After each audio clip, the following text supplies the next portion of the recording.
con lo nuestro y nos vamos específicamente sobre lo que nos interesa en el día de hoy. Nosotros sé que tienen que buscar un par de cosas, hacemos una breve introducción como para después darle pie a ustedes.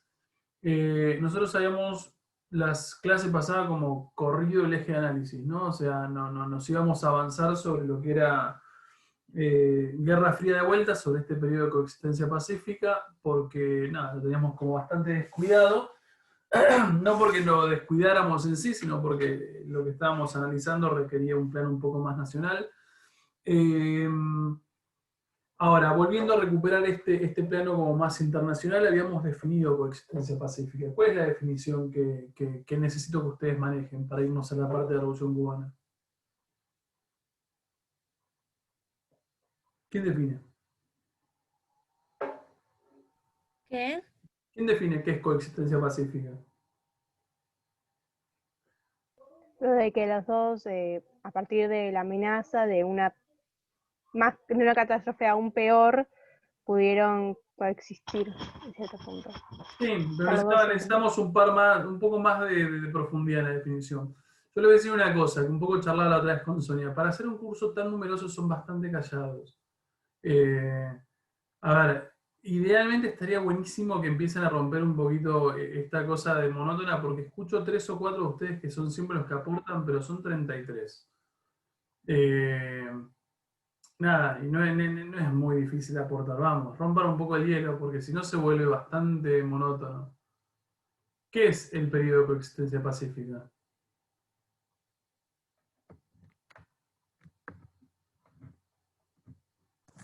Era, creo que cuando las dos potencias podían como vivir, digamos, a la vez sin necesidad de atacarse. Bien, o sea, es un poco lo que decía recién Valentina. O sea, esta mayor armonía entre las superpotencias, producto de un montón de cosas, causas que ya vimos. Y eventualmente, ¿qué es lo que viene acompañado? A ver, ¿qué acompaña esa mayor Lo paz? de las armas nucleares, ¿verdad? Sí, o sea, pero ¿qué acompaña a la par de ese mayor diálogo entre superpotencias? ¿Qué pasa, La muerte de Stalin. ¿Qué pasa al interior de cada bloque? Sé que la muerte de Stalin en el No es comunismo. una causa, no es lo que estoy preguntando. Digo, más allá de El esto, monopolio nuclear. Avances, puede ser. avances, no necesariamente, vamos, piensen ustedes. Digo, Profe, ¿no era la muerte de Stalin? no, pero eso Una son cosa. causas de la coexistencia pacífica, no es lo que estoy preguntando. Yo digo Ah. es, como definición, si la coexistencia pacífica implicaba un mayor diálogo entre las superpotencias, o sea, mayor relación por la muerte de Stalin, por las armas nucleares, y ese mayor diálogo entre las dos grandes potencias, ¿con qué se acompaña al interior de cada región? ¿Qué empieza a pasar en cada región? O sea, Estados Unidos para con su zona de influencia, Unión Soviética para con su zona de influencia. ¿Puede ser la lucha de clases? No necesariamente la lucha de clases. A ver, vamos, nosotros tenemos como primer elemento Cuba, para poder como empezar a adentrarnos y entender qué es esta revolución cubana. Cuba, naturalmente, geográficamente, ¿en qué bloque está? Capitalista, Bien, pero es no tiene comunista. opción. Ahora, si Cuba hace su revolución cubana y se encamina hacia el socialismo, ¿qué es lo que empieza a pasar al interior del bloque capitalista en el contexto de coexistencia pacífica? Se empieza a romper, ponele. Bien, se Lo va empieza a a romper. cejar. A ver, entonces, la definición que tenemos es coexistencia pacífica, mayor diálogo entre las superpotencias, pero al interior de cada región que debería dominar esa superpotencia, empieza a haber como un fuerte cuestionamiento. ¿Estamos? O sea, algunas regiones, algunos países, algunos sectores empiezan a cuestionar fuertemente, en este caso, la hegemonía o el dominio de Estados Unidos en el bloque. Y a la mano de ese cuestionamiento, nosotros seleccionamos, podríamos tener otros ejemplos, pero es como bastante rebuscado hacerlo. Seleccionamos el caso de Cuba. A ver, la Revolución Cubana es la ruptura de un lugar geográficamente ubicado muy cerca de Estados Unidos, que debería ser capitalista, pero que decide en un 1959 romper esa hegemonía y de alguna manera como encaminarse o aliarse con el otro bloque. ¿Por qué eso es potencialmente un problema para Estados Unidos? Porque como demostrar falta de poder en cierto punto, si un país que está tan cerca de vos no es capitalista y se vuelve al comunismo, demuestra debilidad, ponele. Total, demuestra debilidad. Estados Unidos demuestra una debilidad, demuestra que las cosas no tienen tan bajo control, y eventualmente Cuba se vuelve una especie de ejemplo a seguir para el resto de los países de América Latina. Es decir, si Cuba, que estuvo muy, muy cerca, que está muy, muy cerca de Estados Unidos, pudo desligarse de esa garra norteamericana y encaminarse hacia el socialismo, quiere decir que países que por ahí tengan exactamente el mismo interés podrían hacerlo también si quisieran. ¿Se entiende el razonamiento? Sí. Buenísimo. Teniendo en cuenta esto y teniendo en cuenta que la Revolución Cubana es 1959, obviamente lo que hay que entender es el periodo previo. Difícilmente entendamos Revolución Cubana, que es nuestro próximo tema grosso, como si no lo ponemos en función de la historia un poco de Cuba, un poco más atrás. Estamos, o sea, una idea de la historia de Cuba a lo largo de todo ese siglo XX y por qué no el siglo XIX. ¿Alguien buscó? Porque estoy seguro que les mandé a buscar un par de ideas que por ahí hayan visto en historia de cuarto año con Cuba. Cuba, Yo busqué algo. Sí. Vamos, Henry, ¿qué buscaste? Busqué tipo cómo fue, porque me pediste el contexto. Entonces es que me costó mucho esta parte porque no encontré nada que me explique bien. O sea, estaba lo clásico que era Wikipedia y eso, pero no sé, me re costó. Aposta que tuve toda página. Yo, perdón, no sé si Agus terminó. Agus, ¿terminaste? Sí. Yo lo que encontré, o sea, fue lo que pasó antes, que era un golpe de Estado, supuestamente, donde, o sea, no había nada de democracia, o sea, se había anulado el Congreso, no se usaba la Constitución, aumentaba la pobreza, se favorecía a Estados Unidos, la corrupción y todo eso. Entonces, si no recuerdo mal cómo se llamaba el nombre, Fidel Castro, con unos universitarios, buscaban lo que sería la revolución, sacar ese gobierno no democrático. Entonces, supuestamente, según lo que entendí, se fueron como a México a buscar una idea, o sea, a desarrollar una idea para poder realizar o sea, para poder sacar ese gobierno. Y al principio como que lo intentaron una vez y fallaron porque los lograron controlar. Y Estados Unidos, al darse cuenta de lo que estaba pasando, le estaba pidiendo a Fulgencio Batista, que era el encargado del gobierno de facto, sí, estaba diciendo que se vaya de ahí porque a Estados Unidos le favorecía el tema de que él siguiera en poder, pero lo querían sacar de Cuba porque sabían que podía correr peligro ese gobierno que la favorecía. Entonces lo trataron de sacar, él se negó y combatieron, y en 1959, si no me acuerdo mal, en enero, creo que 1 de enero, puede ser, como que logró la revolución, o sea, Fidel Castro logró la revolución y entrar a... Estamos de acuerdo. Tengo una pregunta, Nazarena, ¿te fuiste un poco más atrás o te quedaste en esa parte de ahí? Bien, te quedaste ahí. Bien. O sea, hasta donde lo encontré y hasta lo que entendí quedó ahí. Bien, a ver, todo lo que vos nos estás diciendo tiene que ver con la gestión o la dictadura de Batista. Que sí, todo lo que vos decís es verdad, no es equivocado. A ver, lo que uno se tiene que preguntar para ver la Revolución Cubana es, a ver, yo sé que es medio tonta la pregunta. A ver, la pregunta es, ¿por qué la Revolución Cubana fue en Cuba? A ver, no estoy diciendo por qué la Revolución Cubana fue en Cuba desde el punto de vista obvio de, bueno, loco, pero fue en Cuba, en la isla, entonces es cubana. Lo que yo digo es, ¿qué condiciones históricas previas dieron pie a que una revolución de las características de la cubana haya sido en Cuba y no en otro país? ¿Se entiende la pregunta? O sea, ¿de qué manera es posible identificar que hay condiciones particulares en la isla de Cuba que te permiten entender que la revolución fue ahí y no, por ejemplo, en, no sé, Honduras? Pienso que es un país centroamericano y medianamente cercano a Cuba. A ver, ¿ustedes vieron con Cecilia el año pasado Imperialismo? Sí. Sí. ¿Qué es imperialismo? Es como cuando cuando países aumentan su territorio y van expandiéndose y así formando como su propio imperio, tipo implicándole a las personas su religión, sus enseñanzas, su hegemonía, su todo, a países capaz que no los quieren. Bien, estamos de acuerdo. Sí, no son, perdón, las colonias. Sí, las colonias, dale. Micaela, te hago una pregunta. Vamos a hacer lo que nos dijo Valentina recién. ¿Cuál es la causa del imperialismo? ¿Cuál es la causa concreta? ¿Qué motivaciones tiene? No sé. Tal cual, no importa la Aumentar el territorio. Bien, pero el territorio Juntar tiene riquezas, mano de obra. riqueza, a ver, la causa es económica. El Políticas. imperialismo tiene causas económicas. ¿Estamos?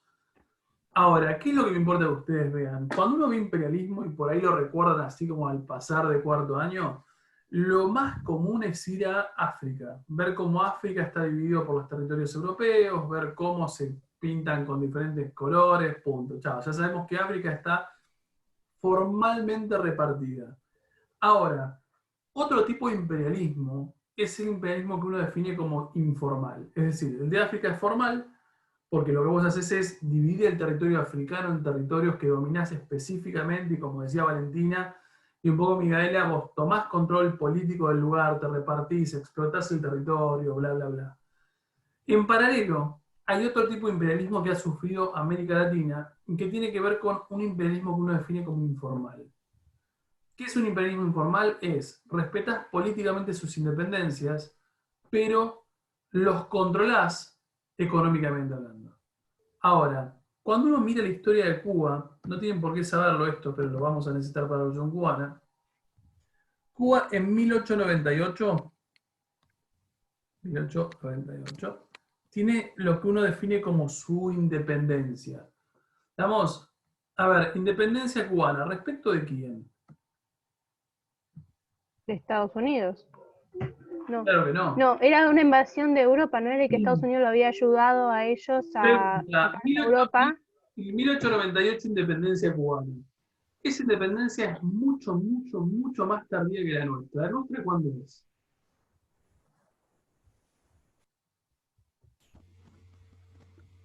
¿No saben cuál es la fecha de independencia argentina?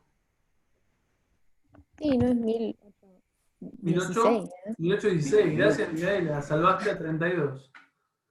A ver, 18, a ver, lo peor está grabado esto, así que no hay forma como de caretearla. En fin, Micaela Osti, que es la que supo la respuesta, está bueno que lo diga abiertamente, nos dice que la independencia argentina es de 1816.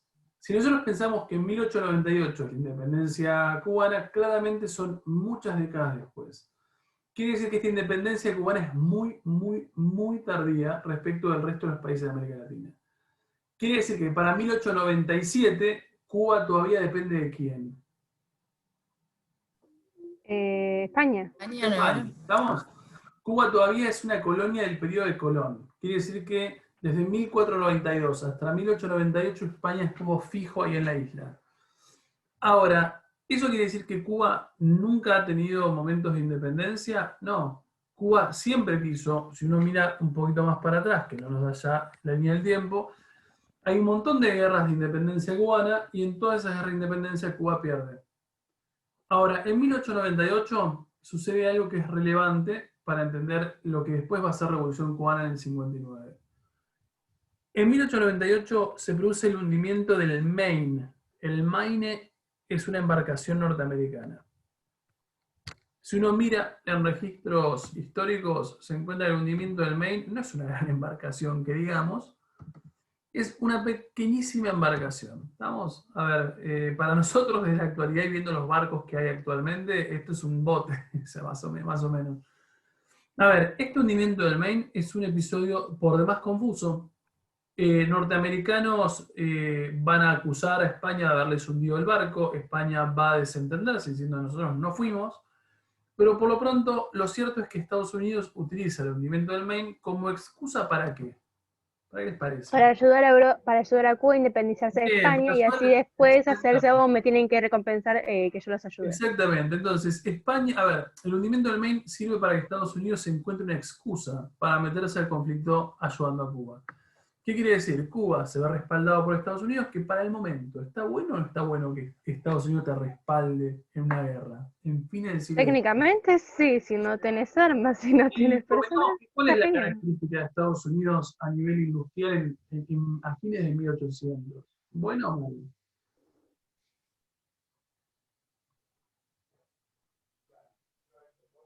Supongo que bueno. Sí, no supongas, es buena.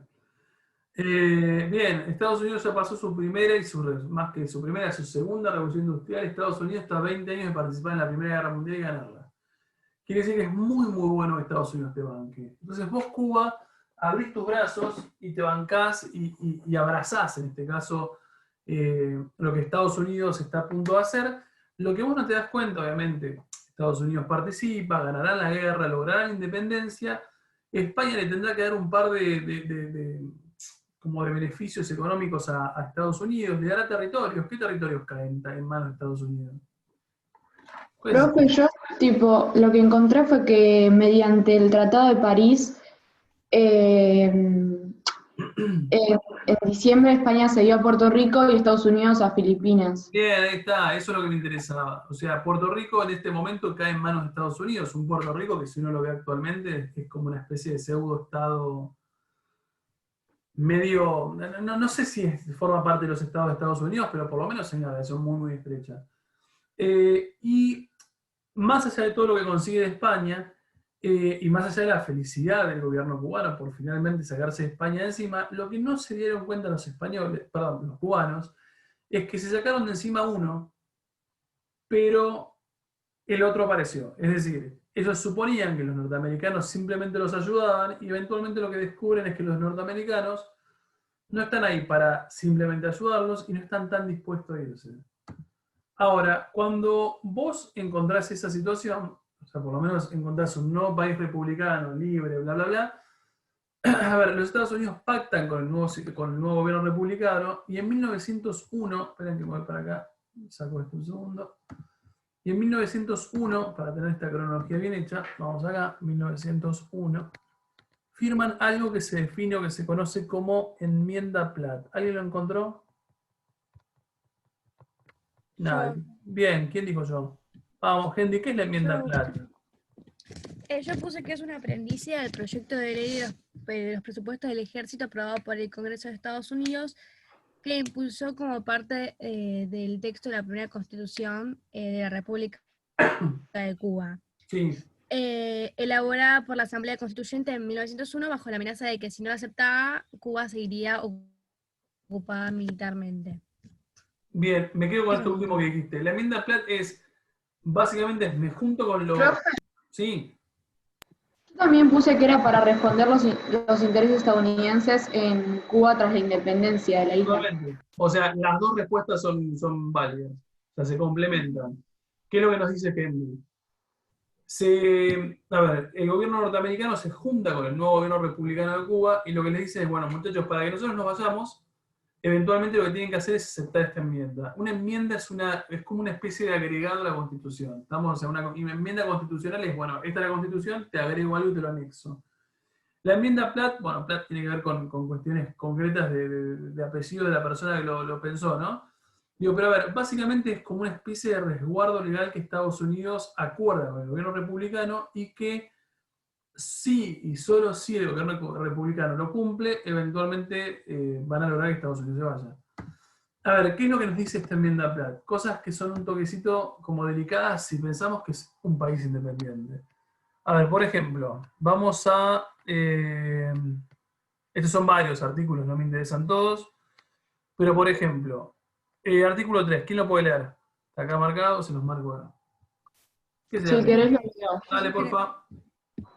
Que concedía a Estados Unidos el derecho a intervenir militarmente en la isla cuando peligraran, a su juicio, la vida, la propiedad o las libertades individuales. Que el gobierno de Cuba consiente que los Estados Unidos puedan ejercitar el derecho de intervenir para la conservación de la independencia cubana, el mantenimiento de un gobierno adecuado para la protección de vidas, propiedad y la libertad individual y para cumplir las obligaciones que con respecto a Cuba han sido impuestas a los Estados Unidos por el Tratado de París y que deben ahora ser asumidas y cumplidas por el gobierno de Cuba. Bien, vemos para otro lado. Por ejemplo, vamos a... ¿Dónde está?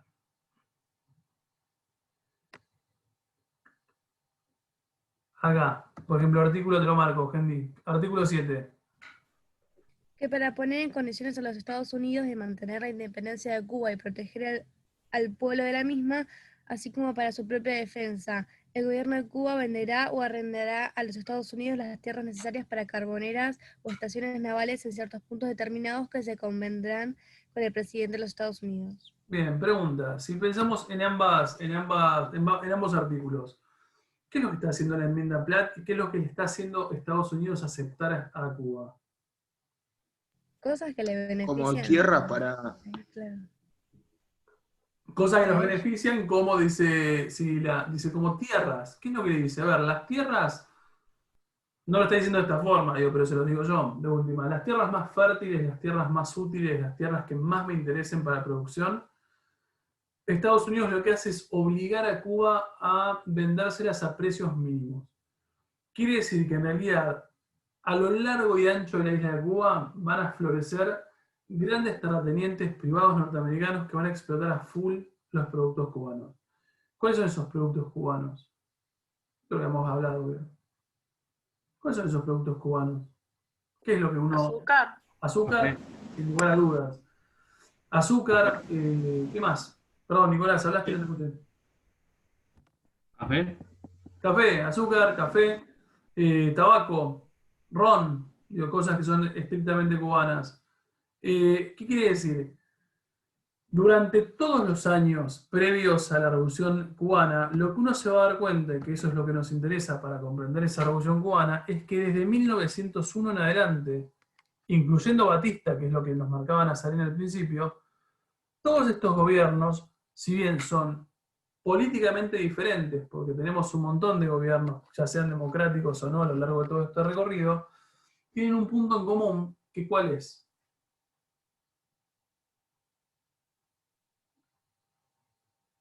¿Cuál es el punto común? ¿Qué comparten todos esos gobiernos?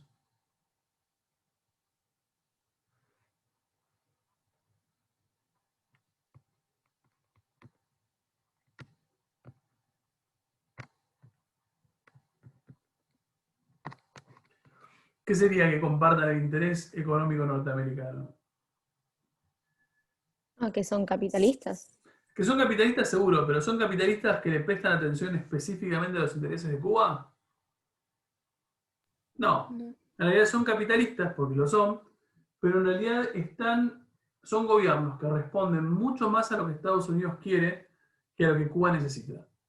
De hecho, por ejemplo, a mí me pasó hace muchos años, no tantos años atrás, que fui a Cuba y la persona que nos alojaba en La Habana, una persona que en ese momento tenía 70 y pico de años, recordaba ella, muy, muy, muy, muy chiquita, que en la parte de atrás del lugar donde vivía, la familia, literalmente como los vecinos de atrás de su manzana, eran todos nenes que habían muerto de hambre, literalmente muerto de hambre. O sea, y esto era en el periodo pre-revolución cubana. ¿Qué es lo que uno se da cuenta en este contexto? Que en realidad todos esos gobiernos lo único que hicieron fue ser bancados por Estados Unidos y respetados. O sea, Estados Unidos no intervino en Cuba durante el periodo previo a la Revolución Cubana porque todos esos gobiernos se comprometieron a tomar medidas que solamente permitieran a los intereses norteamericanos reproducirse todo el tiempo. Quiere decir que defendieron la propiedad privada, defendieron los intereses norteamericanos. Si Estados Unidos necesitaba que se produjera azúcar, se producía más azúcar. Y de hecho hay alguna cifra, alguna vez leí la cifra, 94% de la producción de azúcar te la consumía Estados Unidos. Quiere decir que casi el 100% de lo que vos producías, Estados Unidos te lo compraba. Quiere decir que la dependencia de Cuba con Estados Unidos fue absoluta, a un costo elevadísimo. ¿Cuál es ese costo elevadísimo? La muerte de la gente. La muerte de la gente por hambre, o eventualmente, así como esta mujer me contaba de sus vecinos del fondo, que eran nenitos desnutridos y muertos de hambre, imagínenselo, nada, a lo largo y ancho de lo que es La Habana. ¿Alguien de acá había ido a La Habana? No me acuerdo. Yo fui. ¿Quién fue? Joaquín. Joaquín, ¿pudiste caminar La Habana? Sí, yo era chiquito igual, pero sí, más o menos todavía algunas muy cosas me chiquito. acuerdo. En La Habana hay unos lugares que hoy están expropiados, porque obviamente hoy siguen siendo socialistas, digo, pero que son como las mansiones Hay una zona de La Habana que son las mansiones de los ex terratenientes previo a la revolución, y mientras tenías como un grupo muy grande de la población cubana sumida en la pobreza absoluta, lo que tenías es un grupo muy chico de la población cubana, que muchos eran incluso norteamericanos que vivían en Cuba, que vivían en unas mansiones impresionantes. Entonces, ¿qué es lo que uno tiene que tener en cuenta para comprender la Revolución Cubana? Que para comprender 1959, para entender cómo esta situación detona de la forma que detona, lo que hay que mirar es todo lo anterior. Es decir, a diferencia de, no sé, Honduras, Costa Rica, Panamá, no sé, Haití, países que son como muy similares en ubicación geográfica con Cuba, lo cierto es que ninguno de esos países tiene una experiencia de explotación económica como la ha tenido Cuba con Estados Unidos. ¿Qué quiere decir? En 1959, Fidel Castro, el Che Guevara, el hermano de Castro, Cienfuegos y demás, lo que están haciendo es gradualmente sentar las condiciones para que Cuba, ¿qué tendría que hacer Cuba para progresar, si quiere progresar económicamente? No depender de Estados Unidos. Ahí está, no depende de Estados Unidos. Entonces, en 1959, en contexto de coexistencia pacífica, se darían las condiciones para que Cuba finalmente se desprenda de Estados Unidos. Se desprenda de una relación que lo ha tenido dependiente desde por lo menos 1901. Ahora, la pregunta es ¿cómo? Es decir, si nosotros queremos desprendernos de Estados Unidos, ¿cuál sería la metodología como obvia para poder hacerlo? Y ahí entramos concretamente a el Che Guevara. ¿Alguien conoce algo del Che Guevara más allá de lo que dijimos la vez pasada? Esto es Cuba, ¿no? ¿Por qué es grosso el Che Guevara más allá de su diario de motocicleta y de que es el ícono? Perdón, yo entiendo que todo el mundo, voy a hacer algo porque lo preparé, pero yo entiendo que todo el mundo sabe quién es el Che Guevara. Sí, sí. No sé, es Es que el no lo Che. sé. El silencio a veces me asusta. Che Guevara, médico argentino. ¿Cómo? ¿Puedo hacer una pregunta que quizás está mal? Dale. ¿Por qué no se lo llega a considerar como un asesino, como muchas otras personas? Es una interpretación. Yo estoy de tu lado. Para mí es, además de lo que es a nivel revolucionario, también es asesino, porque el tipo ha matado un montón de gente. Eventualmente lo que te pueden llegar a decir los personajes que defienden al Che es que en realidad el asesinato o las muertes que están hacia su nombre lo hicieron en pos de un ideal de igualdad. Yo siempre lo que digo, y esto es una interpretación mía, cuando uno mira la guerrilla o todo lo que es movimientos guerrilleros, a ver, si yo les digo guerrilla, ¿ustedes piensan en algo positivo o negativo? Negativo. Negativo. La idea de guerrilla tiene una connotación negativa. Pero si uno se pone a pensarlo en frío, estos tipos son socialistas. Y en realidad estos tipos están entrando en armas por algo que ellos consideran que tiene como un objetivo superador. Tiene el objetivo de construir una sociedad donde todos tengan todo, donde nadie pase hambre, donde no haya desigualdad. Y en base a lo que vos decís, Miguel, Lucas fuiste, ¿no? El que preguntó. Sí, sí. Yo te diría que muchos lo que defienden al Che lo que te dicen es, bueno, pero en realidad lo hizo por un ideal mayor que es construir este tipo de sociedad un poco más igualitaria. No sé si igualmente eso lo perdona. O sea, eventualmente el tipo... No justifica los hechos. Ahí está, no justifica los hechos. Yo coincido. Yo tengo una... A ver, son dos amigos en realidad. Uno que una vez le dijo a este pibe que es sumamente socialista y qué sé yo, y tiene remeras del Che y todo, lo que le dijo es, bueno, a ver, eventualmente eso quiere decir que vos sos un homofóbico, le dijo al pibe que es socialista. Dice, ¿cómo soy homofóbico? Porque el Che mató, dice, se cansó de matar gente homosexual. Y ahí empezamos un debate, vos decís, es verdad, cuando vos vas a los registros, el Che es bastante homofóbico. También es verdad que estamos hablando de un mundo en los 60 y en los 50, ¿no? Digo, es otro tipo de mundo. No lo estoy queriendo justificar con esto, estoy diciendo que es verdad lo que vos decís, Lucas. En algunos casos concretos, daría la sensación de que si vos mataste a una sola persona es suficiente para condenarte, y este tipo que ha matado a un montón de gente, eventualmente está en la gloria. Digo, no solamente está en la gloria, digo, perdón que me quedé con la imagen del Che. No Claro, solamente se lo está dejo. en la gloria de una foto, digo, si uno va a La Habana, que el que haya ido a La Habana y haya tenido el placer de ir, te vas a encontrar con este tipo de edificios en la Plaza de la Revolución. Esto es muy típicamente cubano. Aquel que va a Cuba de vacaciones y pasa por La Habana, se saca una foto con esto. ¿Eso no está en Capital? Ah, pero Pero está con Eva, te lo preparé acá, mira, para que lo vieras. Esta imagen como robada, por decirlo de una forma, lo tenemos como de Eva Perón en el. Pero bueno, está buena igualmente la idea. Más allá de que yo no sea peronista, me parece que está buena la copia.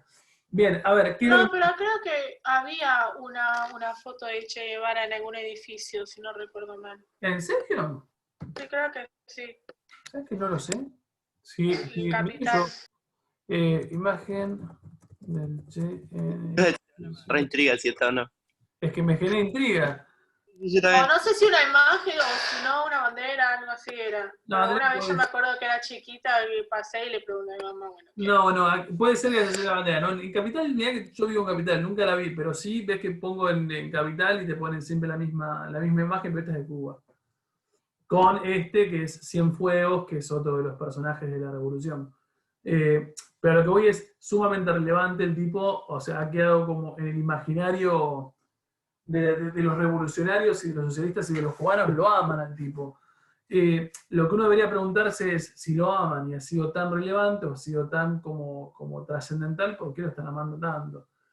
A ver, lo que me importa es que ustedes vean del Che, y con esto, si lo entendemos, lo frenamos, es, el Che viene a reemplazar, a ver, el Che viene a modificar la teoría, y acá apelo a sus conocimientos a lo largo del año, la teoría tradicional del socialismo. Es decir, el socialismo de Marx, el original, o sea, lo que Marx escribe en el siglo XIX, para llegar, a ver, para derribar el sistema capitalista y llegar a un socialismo, ¿qué se necesita? Una crisis. Una crisis. Una crisis económica profunda que te demuestra a vos como sector explotado que el capitalismo es malo, que le estás pasando mal y que querés cambiarlo. ¿Todo el mundo lo entiende eso? ¿Dónde vimos ese razonamiento aplicado en algún plan concreto? En lo que sería Rusia, puede ser. Sí, no, un plan como mundial, digo. ¿Cuándo te das cuenta que, por ejemplo, Estados Unidos piensa en este razonamiento como medio para expandir el socialismo? ¿Qué pasa después de la Segunda Guerra Mundial? Crisis económica. Entonces, ¿qué hace Estados Unidos para evitar que esa Se crisis vuelve acreedor de muchos países europeos que ¿Y qué lanza? con el plan más. Bien, El plan Marshall. El plan Marshall es lo que buscaba. El plan Marshall, ¿cuál es el razonamiento por detrás? Che, Europa está en crisis, Segunda Guerra Mundial, destrozó todo. Eventualmente, si yo no hago algo al respecto, lo que temo, el peligro que tengo es que vos puedas atraer a estos obreros que de repente, nada, están como sumidos en esa crisis económica.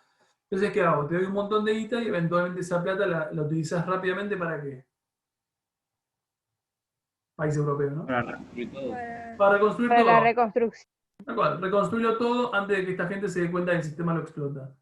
A ver, lo interesante del Che Guevara, para que ustedes lo ubiquen, es que el tipo lo que hace es modificar ese planteo original de Marx del siglo XIX. ¿Qué es lo que dice el Che Guevara? Esto es la isla de Cuba, ¿estamos? ¿Qué es lo que dice el Che Guevara? El tipo te dice, no es necesario esperar una crisis económica. Es decir, a diferencia de Marx del siglo XIX, no esperemos una crisis económica profunda para llevar adelante el camino al socialismo. El tipo lo que te crea es una nueva táctica que uno la puede encontrar como foquismo o como guerra de guerrillas. ¿Qué es lo que dice el muchacho? En una condición económica incluso de estabilidad es posible llegar adelante al socialismo. ¿Cómo? Eventualmente lo que el tipo te dice es, esto es la totalidad de la isla de Cuba, lo que tienes que crear es focos de revolución. ¿Qué les parece que son focos de revolución? Como especies de lugares donde la gente que cree en esos fines se reúne. Más o menos, ¿qué más? ¿A qué le suena foco de revolución? Lo que me suena a mí sería como, ¿cómo se dice? Incentivarlos. Incentivarlo, sí, es un poco lo que dice Valentina. A ver, yo vengo acá, estoy pensando, esto es una embarcación, llega a la isla de Cuba. Me ubico acá. un detalle que dice el Che Guevara que para él es fundamental. Para ver focos revolucionarios lo que tiene que haber es un lugar geográficamente adaptado a esto. ¿Qué quiere decir? Uno se va a Cuba y ve la geografía de Cuba. Cuba tiene mucha región muy selvática.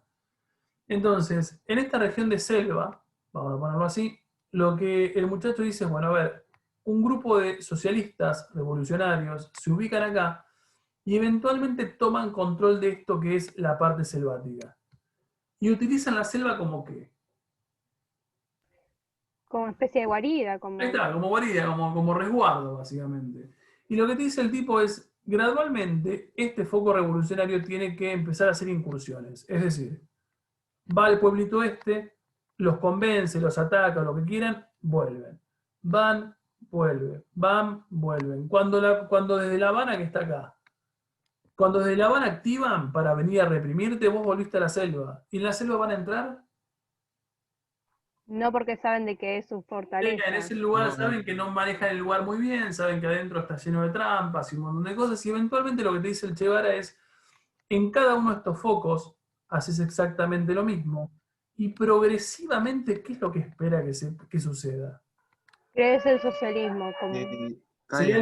Sería como el resultado final, digo, pero progresivamente lo que el tipo dice es, estos focos tienen que agrandarse, tienen que tomar otros pueblos vecinos, eventualmente ciudades, y esto, que es un proceso muy gradual de un par de años, lo que le daría lugar a ojos del Che Guevara es a crear condiciones para el socialismo. ¿Se entiende la lógica?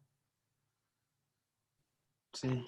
Todo el mundo entiende, es decir, gradualmente vos tomás control de diferentes áreas que son vecinas, que obviamente siempre es en este caso la isla, y eventualmente, después de un par de años, lo que el tipo te va a decir es, vas a tener control de las grandes ciudades de Cuba, vas a tener control de un montón de lugares, y finalmente lo que nos tendría que, como que el último elemento a derribar, sería La Habana.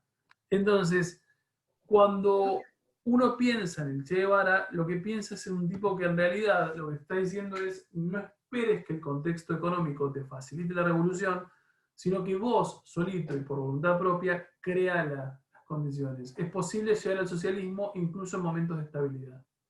Valentina. Sí, pero el tema es que poner una cosa es convencer y otra cosa es entrar en guerra con países vecinos, ciudades, etcétera. Si estás en guerra es como que también estás haciendo que la gente se ponga en contra de tu punto de vista. Está bien que lo puedes atacar y encarcelar y matarlos, pero la idea sería como que ellos mismos digan, esto es el socialismo, me conviene más que el capitalismo. Totalmente. Igualmente el dato concreto es, ellos están pensando en la utilización de armas en el caso de ser atacados, lo que ellos están pidiendo, o la idea del Che básicamente es empezar como a impartir el socialismo, es decir, en esta expansión, en este avance hacia pueblos, por ejemplo, cubanos o campesinos que estén ahí dispersos y no en las grandes ciudades, lo que tendrías que hacer es como intentar educarlos en socialismo, sería la palabra. Gradualmente la idea es ir educándolos en socialismo, y eso haría que de repente el pueblito más o menos cercano, el lugar selvático donde te estás resguardando, gradualmente se vuelva más cómplice tuyo que el gobierno que está gobernando. ¿Se entiende? Y siempre estamos pensando en experiencias concretas al interior de un país.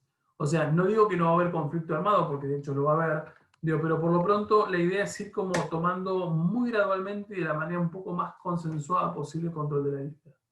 A ver, que es eventualmente lo que termina pasando, ¿no? Digo, en 1959, cuando uno marca esa línea del tiempo, en realidad lo que uno está marcando es el triunfo de la lógica del foquismo, el Che Guevara, que finalmente pone punto final al gobierno de Batista, terminan derrocándolo y eventualmente de ahí en más arrancan todo el camino como más socialista. ¿Se entendió? A ver, muchachos, ¿entendieron el proceso? Profe, Sí. ¿se me escucha? Sí. Yo leí que los focos debían tomar como base social al campesinado, tipo que el Che Guevara decía o sea, consideraba que principalmente tenía que estar en los países con menos desarrollo industrial o algo así. Totalmente. Y eso es una modificación también de lo que es la teoría marxista original. Porque Marx está pensando en obreros industriales y la realidad es que Cuba no tiene mucha industria, que digamos, al menos en ese momento. Entonces sí, es verdad, o sea, toma la lógica de estos focos desde lugares como selváticos, ir como expandiéndose con las armas si es necesario, y también toma al campesinado cubano como el sector social deseable, ¿no? Digo, lo que vos estás queriendo por todos los medios es que ese campesinado se convenza de que vos vas a encaminar el proceso revolucionario o que vas a encaminar la historia de Cuba hacia algo diferente. ¿Se entendió? ¿Sí? ¿Seguimos todos? A ver, ¿qué es lo que me importa que hagan para la clase que viene? Quedan 10 minutos y con esto estamos.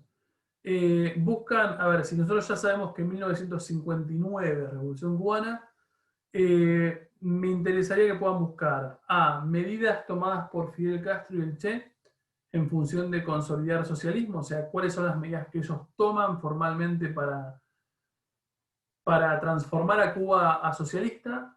Me interesa que ustedes puedan buscar reacciones de Estados Unidos, o sea, qué medidas toma Estados Unidos para intentar frenar esa revolución. Y una vez que ya finalmente la revolución es un éxito y por lo menos está encaminada, me interesa que ustedes vean qué tipo de actitudes toma o qué tipo de medidas toma Estados Unidos para el resto de América Latina. Es decir, como para que el resto de América Latina no se contagie, comilla, comilla, de esa experiencia revolucionaria. Fíjense qué es Doctrina de Seguridad Nacional y qué es Alianza para el Progreso. Esas dos medidas me bastarían. Pero tienen como para buscar bastante. Por lo pronto, si no llegan, busquen a todo lo que tiene que ver con medidas orientadas a construir socialismo. ¿Estamos? Fariso, no te hagas problema, está todo grabado. Así que no te hagas drama. Ahora lo subo a YouTube y lo puedes ver en el caso que no te hayas perdido alguna que otra parte. Bien, chicos, nada más. Adiós, nos vemos el viernes. Nos vemos. Chao.